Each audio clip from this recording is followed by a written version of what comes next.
Hello students, I am Dr. Premlata Verma from Government Bilasa Girls PG College Bilaspur और आज हम BSc first year mathematics के paper 2 calculus के unit 3 का topic transcendental functions का integration ये पढ़ने जा रहे हैं। तो पिछले टॉपिक में हमने पढ़ा था integral sine power nx dx और integral cos power nx dx। इनको इवेलुएट करने की विधि का वर्णन हमने पिछली क्लास में किया था और कुछ क्वेश्चंस बनाए थे। आज जो है आज हम इस तरह के इंटीग्रल सॉल्व करेंगे, जैसे integral sine power mx cos power nx dx। तो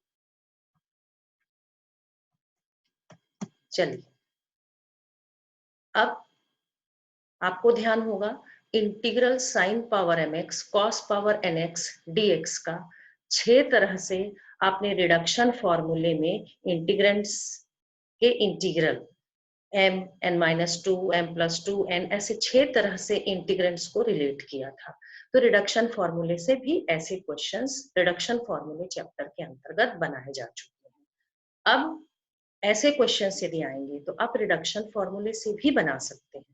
और जैसा कि पहले बताया था कि integral cos power nx dx और integral sine power nx dx जैसे सारे क्वेश्चंस जबकि n इंटीजर हो वे सबके सब डिमोवियर थ्योरम से बनते हैं, पर डिमोवियर थ्योरम से बनाने पर क्वेश्चन का सॉल्यूशन लेंदी होता है, इसलिए हम अवॉइड करते हैं। तो इसी तरह की बात यहाँ पर भी है कि यदि m और n पॉजिटिव इंटीजर्स हैं तो integral sine power mx cos power nx dx ये डिमोवियर थ्योरम से भी बनाए जा सकते हैं और रिपीटेड यूज ऑफ रिडक्शन फॉर्मूले से भी। पर यदि हमारे पास कोई और सरल उपाय हो तो हम डिमोवियर थ्योरम से बचना चाहेंगे और रिपीटेड यूज ऑफ रिडक्शन फॉर्मूले का भी उपयोग हम यहाँ पे नहीं करेंगे, क्योंकि हम रिडक्शन फॉर्मूले चैप्टर के अंतर्गत हमने इसे पढ़ा है, पर हम अन्य विधियों की तलाश में हैं। तो देखिए, तो ऐसे क्वेश्चंस m और n पॉजिटिव इंटीजर होने से डिमोवियर थ्योरम से तो बन ही जाएंगे, पर कुछ ज्यादा आसान विधियों से पहले बनाने की कोशिश करेंगे और जब उन विधियों से नहीं बनेगा तब हम डिमोवियर। तो आप देखिए केस 1 बिल्कुल पहले की तरह है कि m या n कोई भी एक यदि ऑड पॉजिटिव इंटीजर है तो हम सब्स्टिट्यूशन मेथड का उपयोग करेंगे, जिस तरह से हमने इन क्वेश्चंस को बनाया था। ये ऑड था तो इसी तरह यहाँ पर भी करेंगे। तो ऑड का रहेगा एक पावर, तो सब्स्टिट्यूशन से बन जाएगा। अब केस 2, यहाँ पर m+n यदि निगेटिव इवन इंटीजर हो, m और n पावर का जोड़ m+n यदि निगेटिव इवन इंटीजर हो, तब हम क्या करना चाहेंगे कि हम गिवन इंटीग्रेंड यानी इसको हम इंटीग्रेंड बोलते हैं, ये इंटीग्रेंड जो है उसको हम 10x में बदलेंगे और sec(x) में बदलेंगे। तो उसके बाद हम सब्स्टिट्यूशन मेथड का उपयोग करेंगे। जब हम क्वेश्चंस बनाएंगे तो ये विधियां ज्यादा स्पष्ट होगी। तो हमारे पास ये लिस्ट है क्वेश्चंस की, जैसा कि आप देख रहे हैं यहाँ पावर 3 ऑड है, तो हम इसको सब्स्टिट्यूशन से बनाएंगे, यानी एक sin x को अलग कर देंगे और तो sin x dx होगा और ये बाकी सारे जो भी फंक्शंस होंगे उनको हम cos में बदल देंगे। यहाँ पे आप देख रहे हैं ये सेक और कोसेक में है, तो जब इस तरह का क्वेश्चन आएगा तो यानी हम इसको लिखेंगे 1/cos पावर 3/4x और sin पावर 5/4x ये डिनोमिनेटर में आएगा। तो हम क्या देखेंगे कि m जो है -3/4 हो जाएगा, n -5/4 हो जाएगा और m+n जो है -8/4 यानी निगेटिव इवन इंटीजर है। तो हम इसको बनाने की क्या विधि है कि हम उसको tan x और sec x में बदल कर बनाएंगे। अब यहाँ पर क्वेश्चन देखिए, ये जो क्वेश्चन है sin power x cos square x dx, अब यहाँ पर ऑड पावर भी नहीं है और ना तो m+n जो है वो निगेटिव इंटीजर मिल रहा है। तो अब इस क्वेश्चन को डिमोवियर थ्योरम से बनाने की हमारी मजबूरी होगी। तो ये भी डिमोवियर से बन सकता था, और इसकी तो हमारी मजबूरी ही है कि हमको डिमोवियर से बनाना है।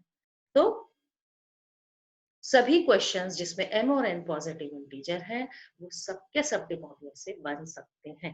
तो अभी हम जब क्वेश्चंस बनाएंगे तो आप पाएंगे कि डिमोवियर जो है वो हमारा लास्ट ऑप्शन होना चाहिए, क्योंकि क्वेश्चन का सॉल्यूशन लेंथी होता है। तो अभी अपन देखते हैं integral sine power mx cos power nx dx। हमारा पहला क्वेश्चन है evaluate integral sine cube x cos power 4x dx। अब यहाँ पर आप देख रहे हैं ये केस 1 जैसा क्वेश्चन है कि m इज इक्वल टू 3, ये ऑड है, दोनों में से कोई भी ऑड होता है तो सब्स्टिट्यूशन से बन जाता है। तो सब्स्टिट्यूशन से बनना है तो एक साइन एक्स को हमने अलग कर दिया और ये हो गया sine square x cos power 4x।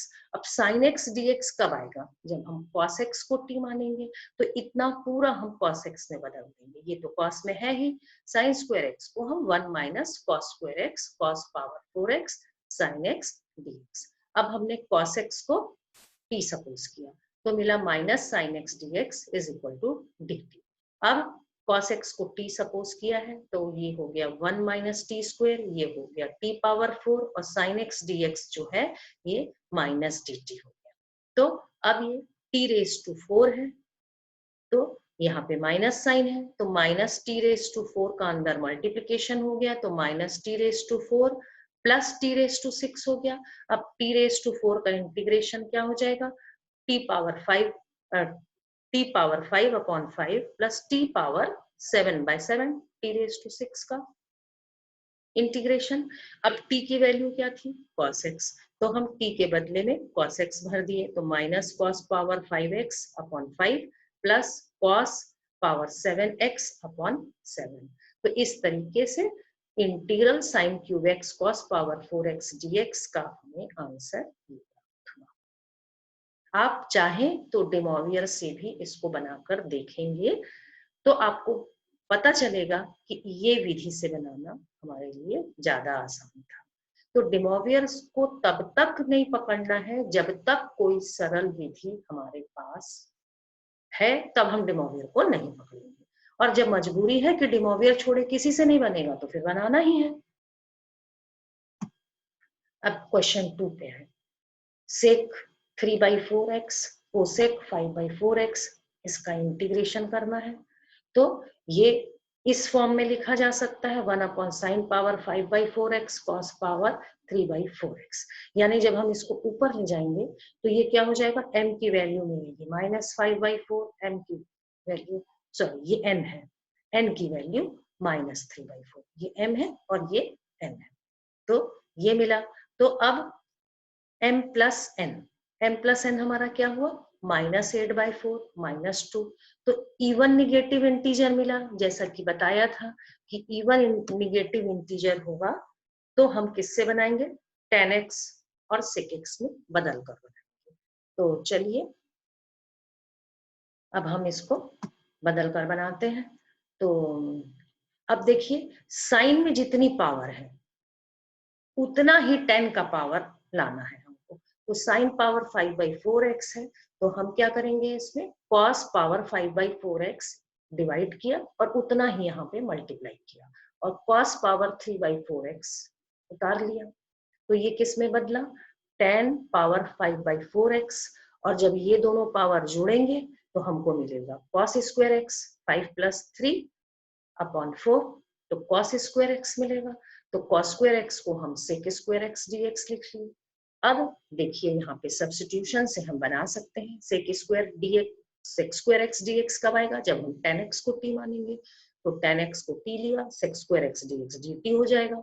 तो इसके बदले हमको मिला dt अपॉन tan x को हम t लिखेंगे तो t पावर 5/4, ये ऊपर ले गए, t रेज टू -5/4 हुआ।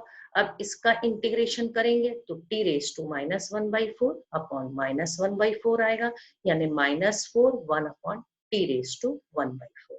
अब t की वैल्यू क्या थी? tan x, तो -4 अपॉन tan पावर 1/4x, या इसको ऐसा भी लिख सकते हैं, अब ऐसा लिख दे, लिख कर भी छोड़ सकते हैं या ऐसा भी कर सकते हैं, यानी हमारा इंटीग्रेशन का काम खत्म।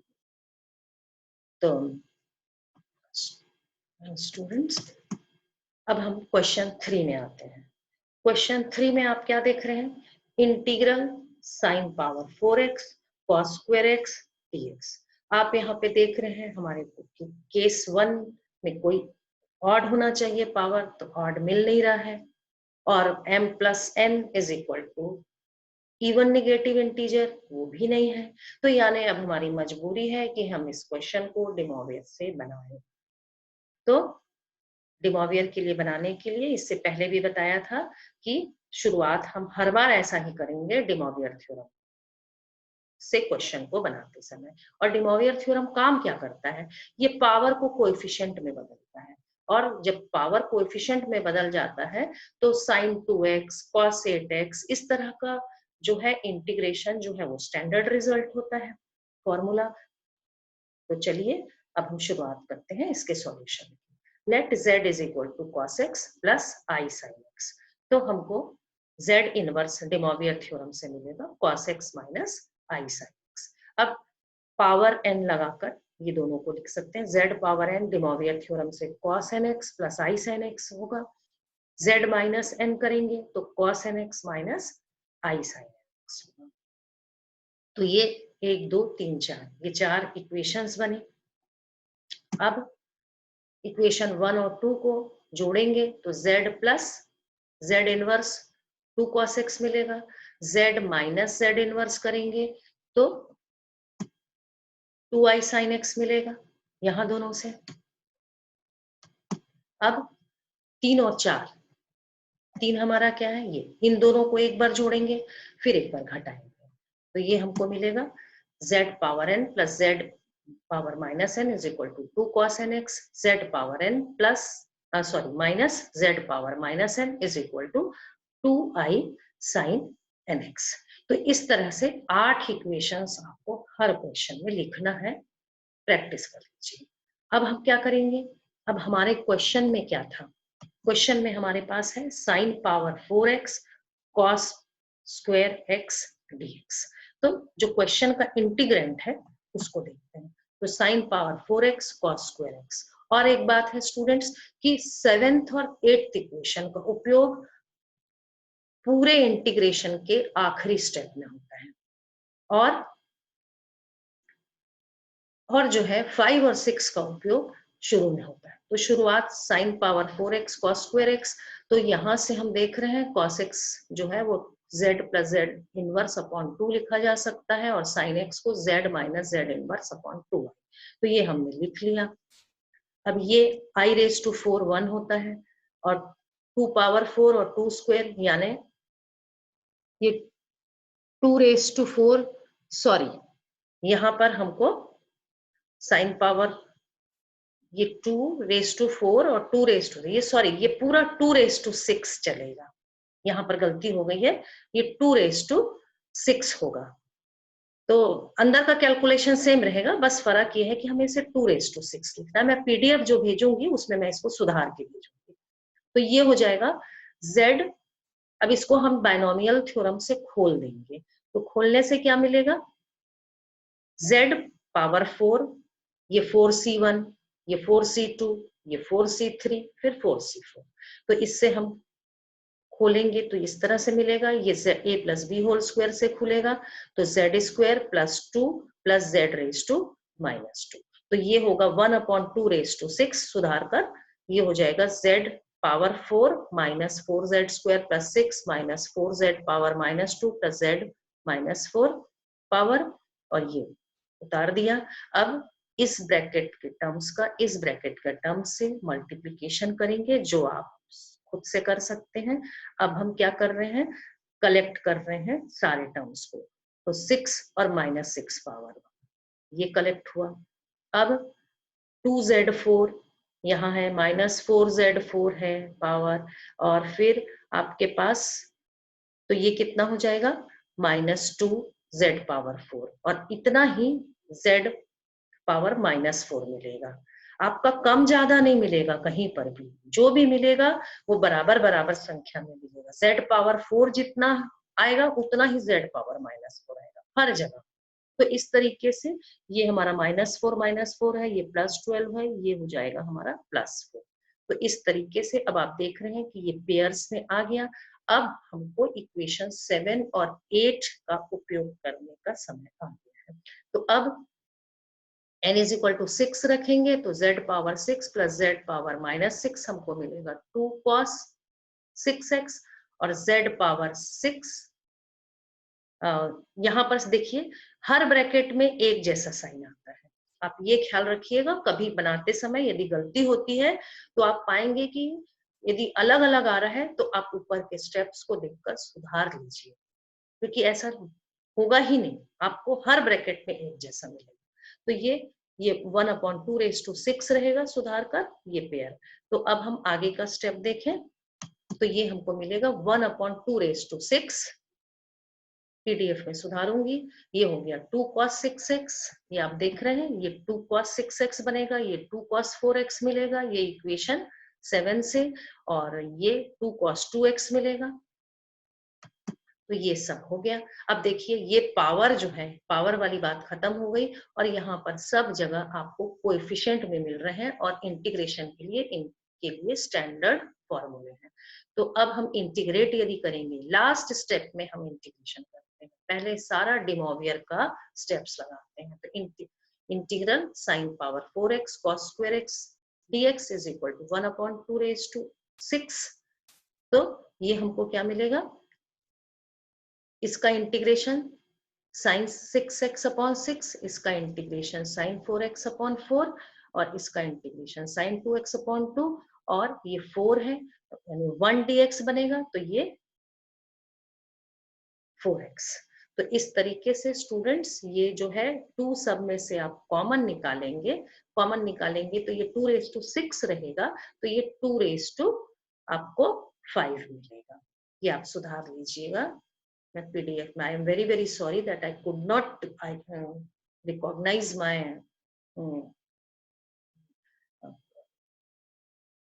I could not recognize my fault. I am very very sorry.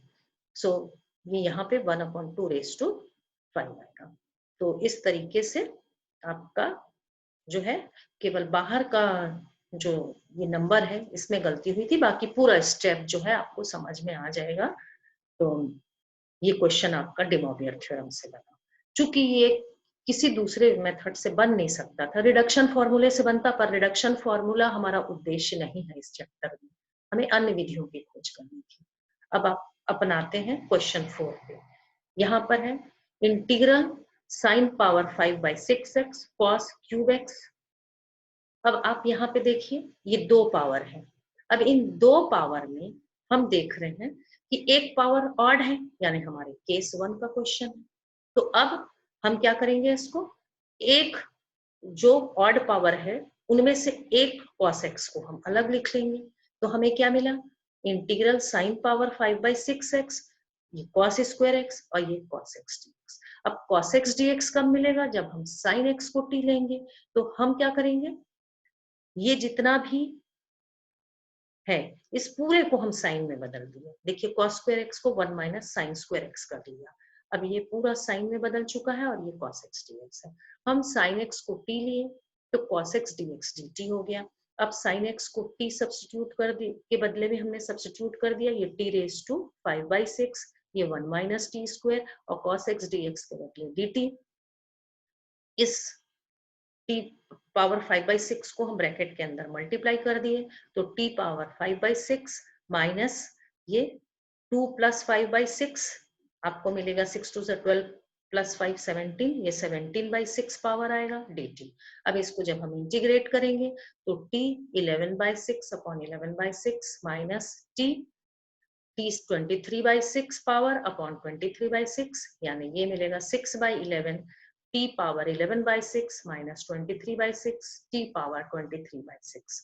तो ये हमको आंसर मिला integral sine power 5/6x cos cube x dx का। तो स्टूडेंट्स आशा है आपको जो मैंने हिंट दिया हुआ है इससे आपको फायदा जरूर पहुंचेगा। आप लोग बिल्कुल भी इन क्वेश्चंस को देख के ना घबराएं, क्योंकि आपको डिमोवियर मेथड से तो सारे क्वेश्चंस बन जाते हैं। मैं एक बार फिर से बताऊंगी, कहना चाहूंगी कि m और n पॉजिटिव इंटीजर है तो डिमोवियर से बन ही जाता है, पर आप देख रहे हैं कि डिमोवियर से कुछ ज्यादा स्टेप्स में क्वेश्चन सॉल्व होता है। तो डिमोवियर को आप अपने लिए एक टूल के रूप में रखे रहिए, एक बैकअप है आपके लिए डिमोवियर। लेकिन यदि केस 1 और केस 2 जो आसान विधियां हैं, यदि इससे क्वेश्चन बनता है तो डिमोवियर थ्योरम को मत पकड़िए। और रिडक्शन फार्मूला से तो इस चैप्टर में बनाना ही नहीं, और जब कुछ नहीं आता है तो रिडक्शन फॉर्मूले से ही बनाइए। कॉपी को आप प्लेन तो छोड़ के आएंगे नहीं, कुछ तो करेंगे। तो स्टूडेंट्स, आपके एग्जाम पॉइंट ऑफ व्यू से मैंने ये आपको हिंट्स दिया है। आशा है आप लोगों को पसंद आएगा। और आज का लेक्चर मेरा यहीं पर समाप्त होता है।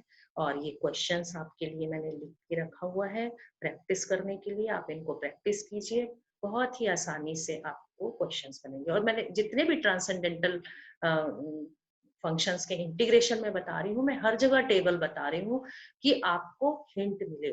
तो आप ये सारे हिंट्स, हर लेक्चर के हिंट्स को एक जगह एक जाई करके भी रख सकते हैं। और जब आप एक जाई करके रखेंगे तो आप जरूरी नहीं है कि रोज उन क्वेश्चंस को सॉल्व करें।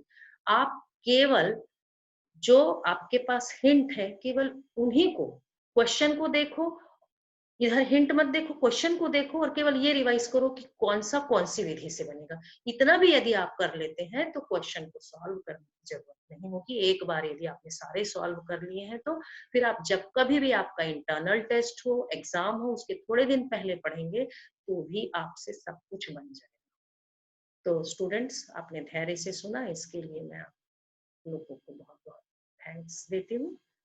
Thank you very much.